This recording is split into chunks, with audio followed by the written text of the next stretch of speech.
പരാജയത്തിൻ്റെ പടുകുഴിയിൽ നിന്നും ഉയർത്തെഴുന്നേറ്റ് വരുന്നവരെ കാണുമ്പോൾ എന്നും വല്ലാത്തൊരാനന്ദമാണ്. പ്രത്യേകിച്ചും ക്രിസ്ത്യാനോ റൊണാൾഡോ എന്ന ഈ മനുഷ്യൻ.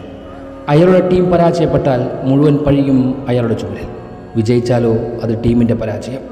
ഗോളടിച്ചാൽ അത് ടാപ്പിൻ, ഗോളടിച്ചില്ലെങ്കിൽ വീണ്ടും വിമർശനം. കിരീടം നേടിയാൽ അത് നടത്തിപ്പുകാരുടെ കാരുണ്യം, നേടിയില്ലെങ്കിൽ അയാളുടെ മാത്രം പരാജയം. ഈ പ്രവണതയ്ക്ക് മുകളിലും അയാളുടെ നാമം ഇങ്ങനെ വിജയിച്ച് നിൽക്കുമ്പോൾ ഒന്ന് മാത്രമേ പറയാനുള്ളൂ, അതെ, ഞങ്ങളുടെ CR7 എന്നും ഒരാൾ ഒറ്റയ്ക്ക് മതി.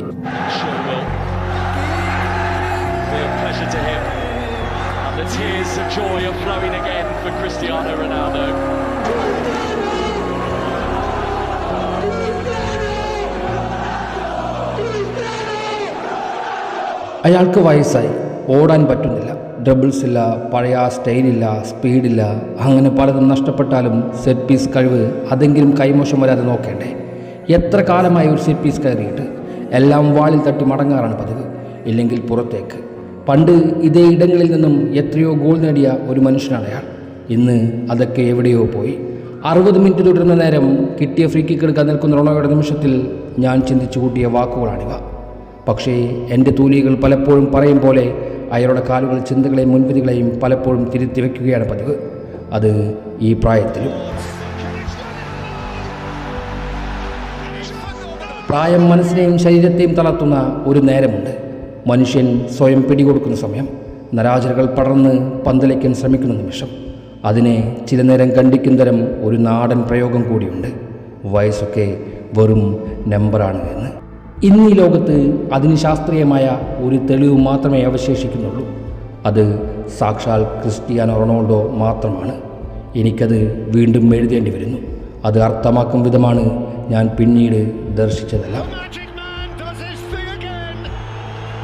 എത്രയെത്ര പേരുടെ പ്രാർത്ഥന, എത്ര നാളത്തെ കാത്തിരിപ്പാണിത് അയാളുടെ മുഖമിങ്ങനെയൊന്ന് പ്രസാദിച്ച് കാണുവാൻ.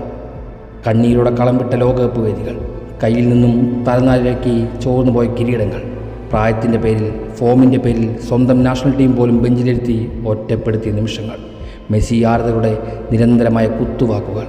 ഈ തലമുറയിലെ അന്ധമായ ഫാനിസം അയാളുടെ കഠിനോദ്ധാനങ്ങൾ അപ്പാടെ പാഴ്ക്കഥകളാക്കി മാറ്റി. കേട്ട കഥകളെല്ലാം കെട്ടുകഥകൾ മാത്രമായി നരവീണ നാളുകളിലെ അയാളുടെ കളി അവരുടെ തലച്ചോറുകളെ രസിപ്പിച്ചില്ലത്രേ. പക്ഷേ അവർ ഓർത്തു കാണില്ല. എന്നിട്ടും ഈ തലമുറയിലും റൊണാൾഡോ എന്ന പേര് വംശനാശം സംഭവിക്കാതെ നിലനിൽക്കുന്നുവെന്ന്. ജരാതരകൾ ബാധിച്ച ഈ കാലത്തും എന്തുകൊണ്ട് അയാളുടെ കളി കാണുവാൻ ഇന്ന് ആള് കൂടുന്നുവെന്ന്. ഒരു വശത്ത് അയാളുടെ ഐതിഹാസികത കണ്ടിട്ടും അംഗീകരിക്കാത്ത ലോകം, മറുഭാഗത്താകട്ടെ അയാളുടെ ചരിത്രമറിയാതെ, ചെയ്ത ദൃഷ്ടാന്തങ്ങൾ കാണാതെ, കെട്ടുകഥകൾ മാത്രം കേട്ടു വളർന്ന വാട്സപ്പ് യൂണിവേഴ്സിറ്റി ജൻസികൾ. അവർക്ക് മുന്നിൽ ഏതു മണ്ണും തനിക്ക് സമാണെന്ന തരത്തിൽ അയാളുടെ ഈ ഉയർത്തെഴുന്നേൽപ്പ് കാണുമ്പോൾ മനസ്സിനൊരു ആനന്ദമാണ്. ഇന്ന് പലർക്കും അയാളുടെ ഇത്തരം വിജയം കാണുവാൻ ഇഷ്ടമായിരിക്കില്ല. കാരണം പണ്ടയാൾ അവരോട് ചെയ്തു കൂട്ടിയതൊക്കെ അവരുടെ ഓർമ്മയിൽ അങ്ങനെ തെളിഞ്ഞു വരും, അല്ലേ? നിങ്ങളുടെ ഇഷ്ട ക്ലബ്ബുകളും താരങ്ങളും പരിശീലകരും ഒന്നടങ്കം അയാളുടെ മുന്നിൽ തീർന്ന് ഭസ്മമായി നിൽക്കുന്നത് എല്ലാം ദുസ്വപ്നമായി നിങ്ങളുടെ മുന്നിലേക്ക് തെളിഞ്ഞു വരും.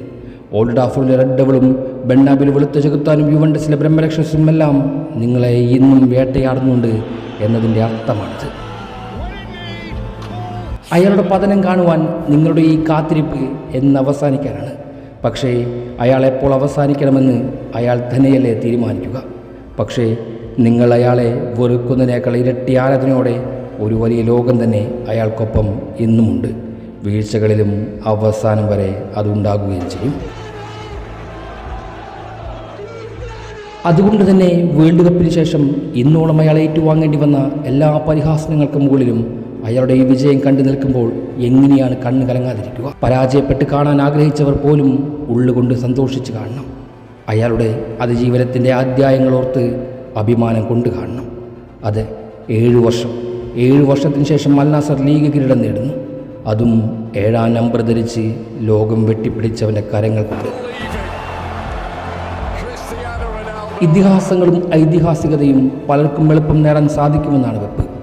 എന്നാൽ അത് സ്വയം തേടി വന്നത് അയാളെ മാത്രമായിരുന്നു.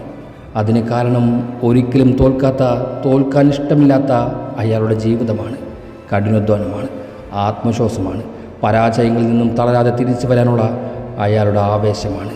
ഇനിയും വിമർശനങ്ങൾ വരും. വിരോധികൾ ഇങ്ങനെ കുലച്ചുകൊണ്ടേയിരിക്കും. വേൾഡ് കപ്പല്ലല്ലോ നേടിയതെന്നാകും ഇനിയുള്ള അവരുടെ വായാട്ടങ്ങൾ. അങ്ങനെയൊന്നിൻ്റെ പിൻബലം എന്തിന്? ഒരു കിരീടങ്ങളുടെയും പിൻബലം വേണ്ട അയാളുടെ മഹത്വം ഈ ലോകത്ത് പടർന്ന് പന്തലിക്കാൻ. കാരണം അത് വെറും ഒരു ഫുട്ബോൾ കളിക്കാരൻ്റെ പേര് മാത്രമായിരുന്നില്ല, ഓരോ മനുഷ്യായുസുകളുടെയും തലവര മാറ്റിയ നാമമാണത്.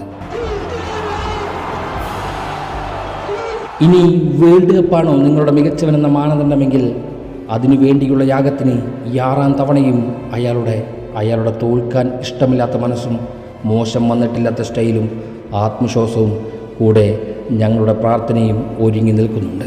അങ്ങ് അമേരിക്കയുടെ നിലങ്ങളിൽ നരാജകളെ കീഴ്പ്പെടുത്തി നരനായാട്ട് നടത്തുക തന്നെയാകും അയാളുടെ മനസ്സിലിരിപ്പ്.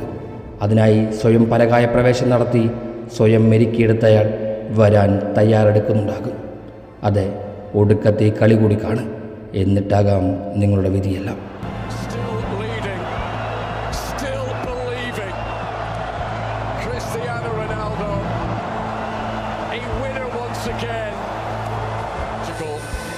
That sees them celebrate.